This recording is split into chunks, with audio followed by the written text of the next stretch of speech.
Recently announced the successful achievement of raising $3.1 million toward a $3.5 million goal to purchase 34-acre parcel contiguous to the Nature Center.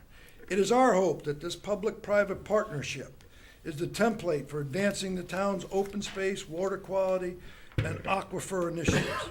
The cost of the community services study, build-out analysis, fiscal impact, projection performed in at least 13 towns in Connecticut and similar studies across the country have found that residential growth over time increases the cost of services greater than the accompanying increased revenue, resulting in a mill rate increase.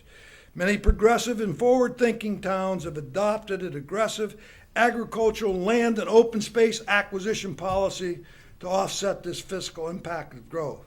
This is one of the rare opportunities where environmental integrity and fiscal prudence can come together for the betterment of the community. As it has in the past, requires the long-term vision of the town and its elected officials who have repeatedly taken advantage of this. As you are all aware, the residents of East Lyme have repeatedly, overwhelmingly approved the town's acquisition of open space. I believe when educated about the merits of this and other aspects of this open space opportunity, the residents of East Lyme will support the acquisition I'm proposing. Accordingly, I'm respectfully requesting that the Board of Selectmen request Town Council review my purchase and sale agreement prior to their October 2nd, 2013 meeting, at which time I request the Board for a resolution to forward this matter to the Board of Finance and Planning Commission for approval, and thereafter, if successful, schedule a town meeting for final approval. My final comments: it is important to successfully complete the Gurley Brook Preserve Matching Grant. That single accomplishment sends the message to the DEP and other private foundations and private donors that East Lyme is a serious player in the world of conservation and environmental initiative. I believe this is the first grant with the DEP that the town of East Lyme has ever received. And it's the largest one awarded last year, one of the largest one. The largest amount is $500,000. Thank you for allowing me to appear here today. You're all so kind for not booing me. Thank you very much. Good. Any comments or? I don't know where to start. We have you have a copy of the, I have a copy. I of can the email it to presentation, everybody, which I will- Paul, if you would you. Which I will scan, I will get to Darlene, and she can distribute it to the board. okay. Why don't we Unless just do the it that board way? has any specific questions of Mr. Ellis Maybe you should speak factually- at the microphone. Unless the board has any specific questions on Mr. Ellis's presentation, then my suggestion is that we then schedule an executive session in which we can discuss the proposal in more detail as a proposed agreement with the town of East Lyme. Could I ask you to repeat the deadline that you're working under? The deadline for us at the end of the year and with the seller. I did not begin to place values on that. Just for your own information, the value for the Gurley Brook Preserve property, which is Goldfinch Terrace, has been appraised for $1.250. I'm sure everybody knows the value of approved residential units. It's between 15 to 25,000. I assume that 45 acres with 74 housing units is $1.8 million. We're not coming alone. We're bringing a $500,000 grant. We're bringing a $500,000 private donation. I really want the Woodsman Land Trust to own the Gurley Brook Preserve up on top of the hill because it abuts my property. I'm going to ask Paul to give me the hunting rights. He knows I've been before SCOG several times trying to get hunting rights. So if you want the fee, you want the conservation easements, that's something that can be discussed later on. But presently, right now, my presentation says the town gets everything.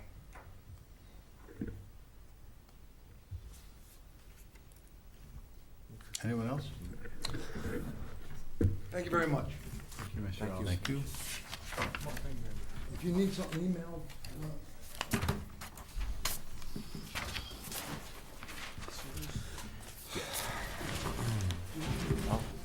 I put it on your, I gave that to you for your copy. I don't know how this got done.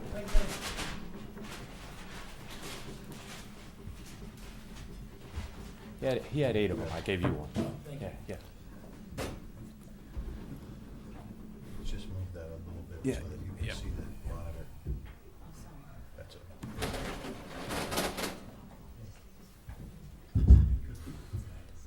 Yes.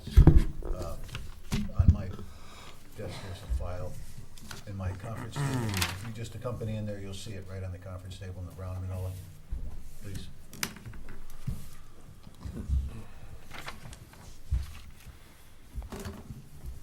Actually, I probably could have gone and got that because I didn't realize we stopped the meeting. 'Cause you- Well, it's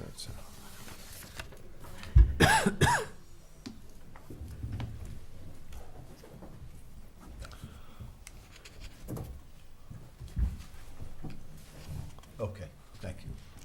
Good night. Okay, thank you very much. Next item, unfinished business bamboo. I have sent a letter to the Commission for Conservation of Natural Resources requesting their service and forming a committee or acting as the committee to look into the bamboo issue. I know they met the other night. I don't believe they got the letter by the other night. I wasn't at the meeting, but I okay. don't believe that they did. I did speak to a member of the commission saying it was coming, but I don't know that, with Darlene's absence, I don't think, we're a little bit behind on it. But they do have the letter now, so we'll move that forward to the next commission, next meeting. Anybody want to speak on bamboo? Nope. No, All thank right. you. Veteran Service Contact Person, today at the Council of Governments, Commissioner Schwartz, who is the Commissioner of Veteran Affairs, came and explained her intent. Senator Austin, who is also a member of the Council of Government in her role as First Selectwoman of Sprague, was there to help clarify the legislature's intent in drafting the regulation. Many of the 20, if not all, of those towns had concerns with the statute and the unfunded mandate that comes with the Veteran Service Contact Person that we have to have signed up by October 1st. All of the communities, including me, expressed support for whatever we could do to support our veterans when they return home. I don't think that was the issue at all. It was just the misunderstanding of the intent of the statute and the Veteran Service Contact Person and to what the obligations were of each and all the towns. In that statute, it provides for towns to band together and have one person, or the town can nominate or appoint their own.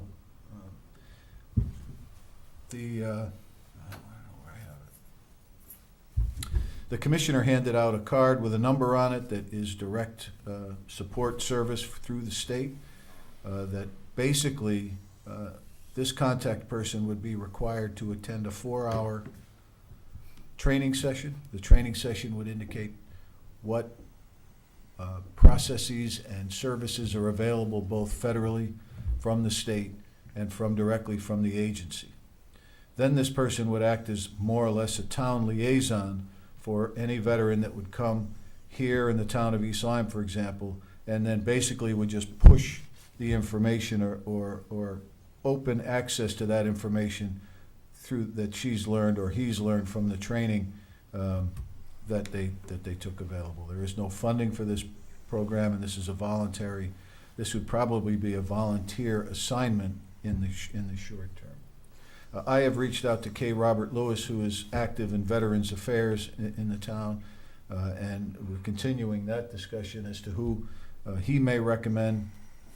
And I also have a couple of other ideas of folks who may have an interest in serving veterans in a volunteer capacity. So that's kind of where we are. October 1st is when we're supposed to have this person appointed. I would suggest that, because I have a little bit more diligence to do on this, that we put this on the October 3rd meeting for appointment. I believe that first Wednesday is the 2nd or 3rd. I forget. It's the 2nd. Yeah, it's the second.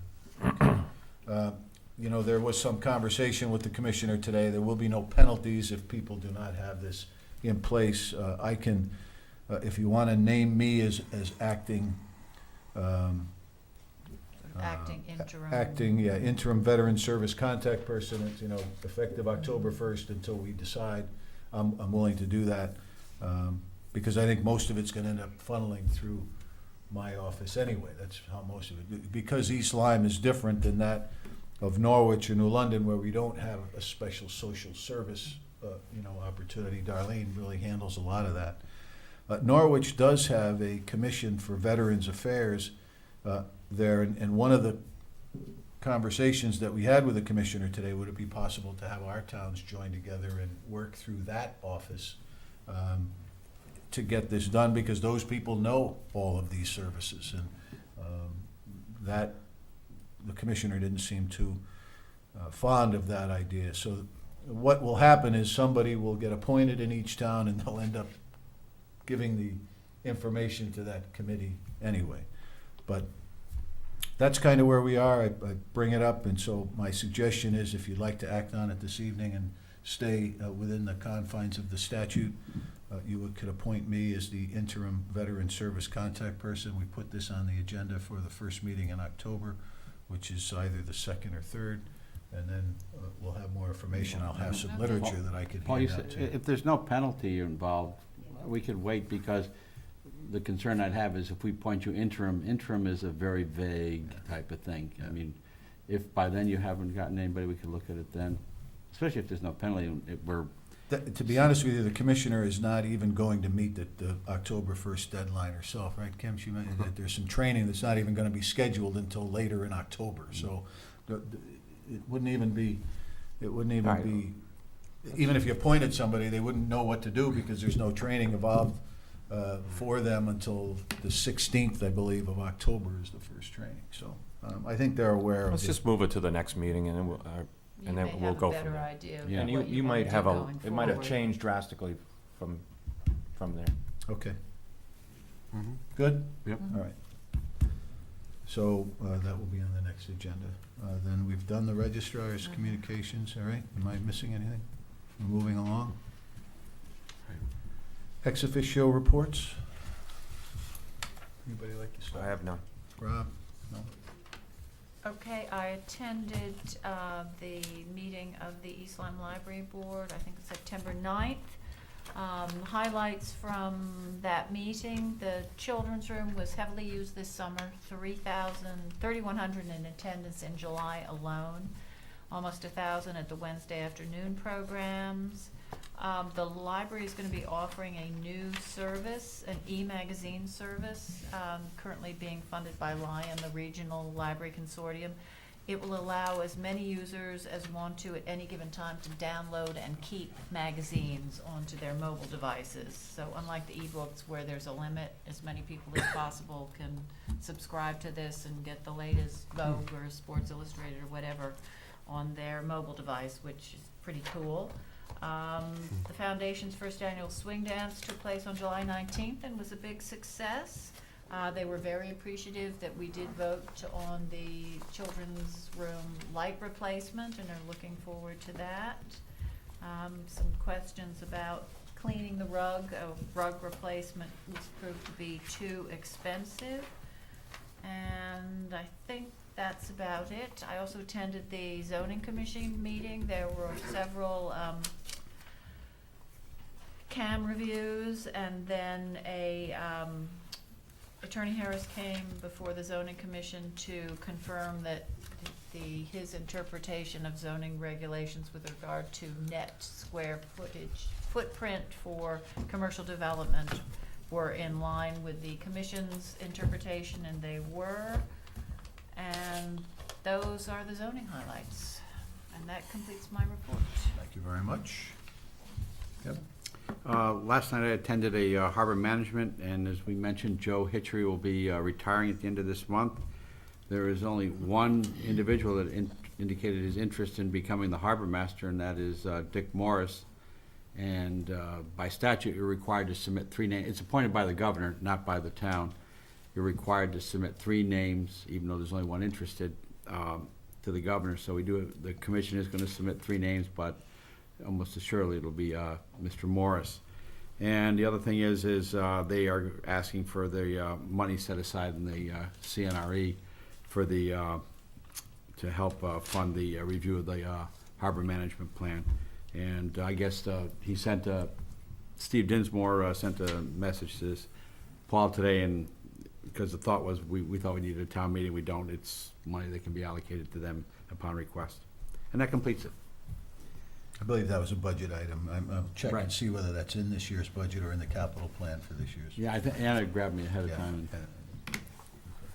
And I did speak to Mr. Morris directly and asked for an itemized duty list for Mr. Hitchery, who's outgoing, and see if there were going to be any conflicts with Mr. Morris presenting, doing this job versus the job that he has. So I was satisfied. Mr. Morris works about 24 hours a day Yeah, anyway, so. yeah. But anyway, it seems like this is a part-time. In the summer, there's some paperwork issues that have to be done, but they've asked me to send a letter to Supporting. the state supporting that, so. Ms. Hardy? Yes, I'll give an abbreviated report this evening.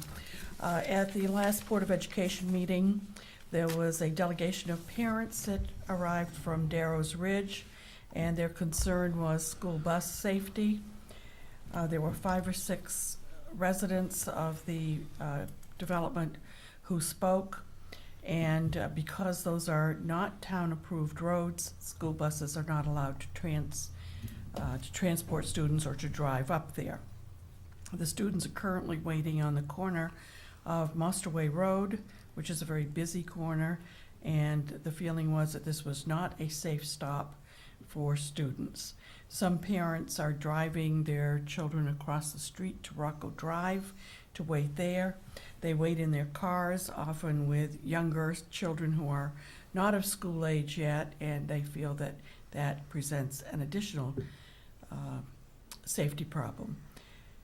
This has been an ongoing problem, obviously, since the subdivision was created.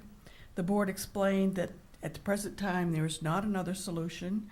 The developer needs to complete the work and have the roads approved. The residents said that they had been asking for action on this for the past 3 years, and nothing has happened. So it's not only our own town law, I believe it's state law that says that buses may not travel on roads that are not town approved, and of course, this would put us under a considerable liability potential problem. So last night, that developer approached the Planning Commission with some plans to complete the roads. There was some concern because this item had appeared on an amended agenda, which had only been put out on Friday. And so therefore, from some of the people that spoke who live in the subdivision, the feeling was that there were not more people there because this had not been adequately posted. But there were some residents present, including the president of the newly formed Homeowners Association. The developer stated that this was not part of the original plans, and went on to state that this subdivision had been specifically planned and approved by the Planning Commission, designed to prevent buses from driving into the development. Now, that was the first time I've ever heard of this in all of my years serving the town, but it would seem that the Planning Commission would have assumed that there would be children living in that division, but that wasn't my ex officio at the time. But at any rate, that was the developer's position. The buses, even if the roads themselves were brought up to town standards, the buses cannot make the turn around several small islands or cul-de-sacs that are on the property, which were initially designed to be grassed and landscaped areas. The developer's proposal was to hardtop these areas, and then that would then allow the buses to drive over those and be able to make the turn. So that was the reason that he was appearing before the Planning Commission to get approval to remove those islands and have them as paved areas. In speaking, those who did come felt that that was not acceptable because this had been promoted to them as part of one of the amenities of the development, and that these would be available and would add to the values of their properties and the appearance of a more pleasing appearance for the subdivision. At any rate, the Planning Commission will take this up again at their next meeting. There was not action taken.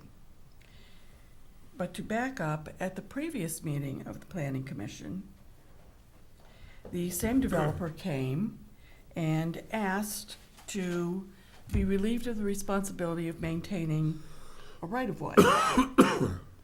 And that now that the town had acquired the Darrow property, that would suffice as the right-of-way.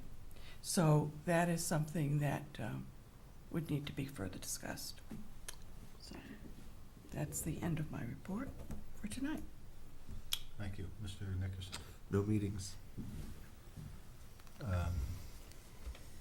Well, I attended a bridge project report with the DOT. They're proposing to replace the bridge on Route 1 and Upper Patagoncet Road right across from Ron's Guns to fix a water problem there that's scheduled for 2015-16. There are some traffic issues and things that need to be worked out for that. I attended Colonel Lakowski's change of command over at for the Connecticut National Guard.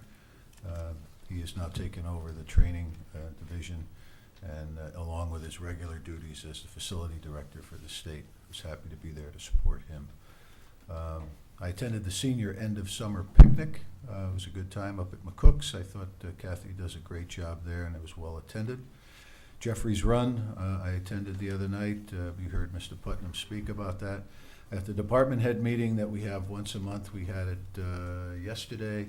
LJ Niebelong spoke and gave a very enlightened leadership program to the department heads, which I thought was very good, and she did that complimentary as a way to give back to the town. She's been providing leadership seminars and writing periodicals and articles, as well as a book over the last 25 years. I had a meeting with Kent Sestair today, who is going to attend one more seat meeting and then tender his resignation. And then you remember at the last meeting, the board appointed me to go over there as we go into the next level of what seat is. It's thought that the Council of Governments would get more involved and populate that advisory board with CEOs so that we can continue the pressure on the state to make this a truly regional transportation network. The Council of Governments had a meeting today, and I spoke about that a little bit. The marathon, I spoke to John Beisowitz. The marathon this year has been canceled.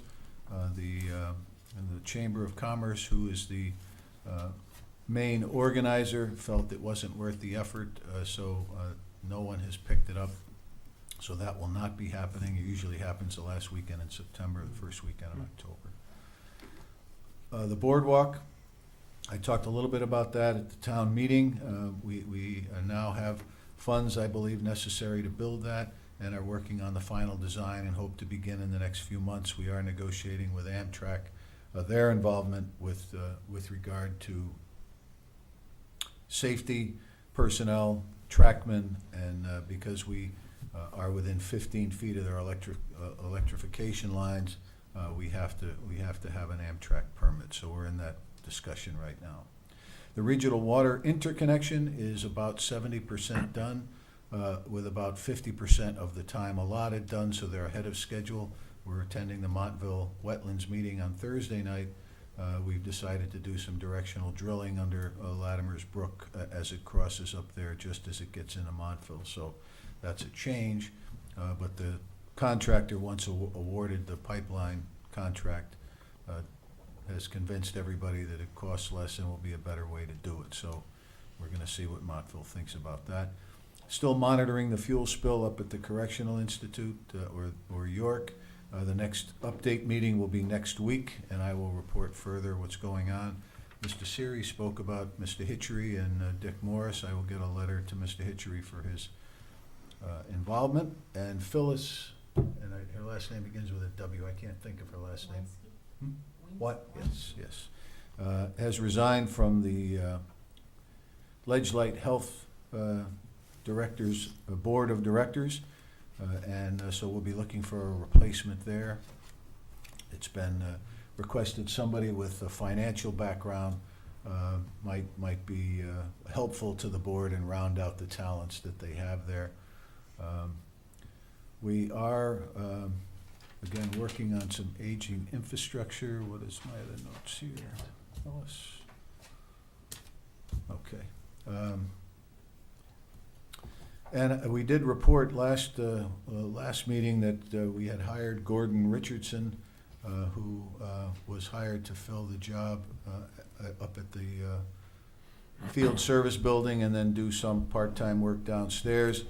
After working with Mr. Richardson for a month and a half, it was determined that his skill set was not what we needed, and Mr. Richardson and I agreed to terminate his involvement with the town, so we're going to restructure that job and see where we go. So as required, I report on you. And then finally, in response to Ms. Hardy's report, the subdivision of Darrow's Ridge had an expiration 2 years ago of October something, and the state legislature passed a law for all of the state of Connecticut extending every open subdivision in the state, because at that time there were a number of developers that lobbied the legislature saying that they needed more time to complete their financial obligations due to the economic downturn.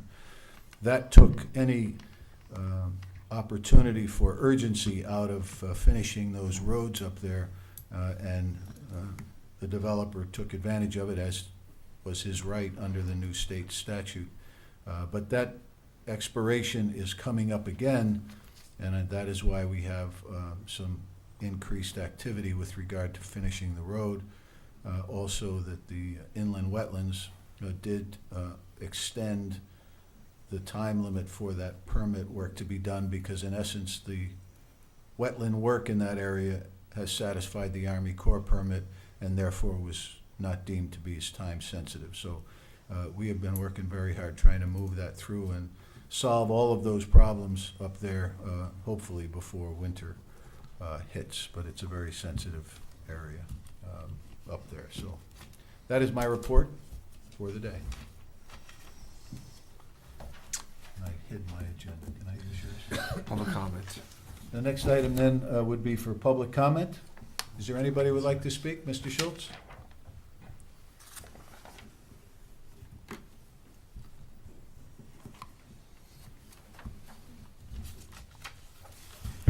Hi again. Mike Schultz, Lover's Lane, East Lyme. A few items. I was wondering about this thing with Veteran Services contact person. I remember reading something about that in the paper, but what's the thought about the involvement of VFW, American Legion? I mean, they're heavily into these areas and certainly are very knowledgeable, with all of this. I mean, that's where a veteran goes when they need help at this point, at least they give them direction and they know where people have to go. So I'm just wondering what this person's real job function is going to be regarding this. And it would seem that certainly the VFW American Legion could be a part of this.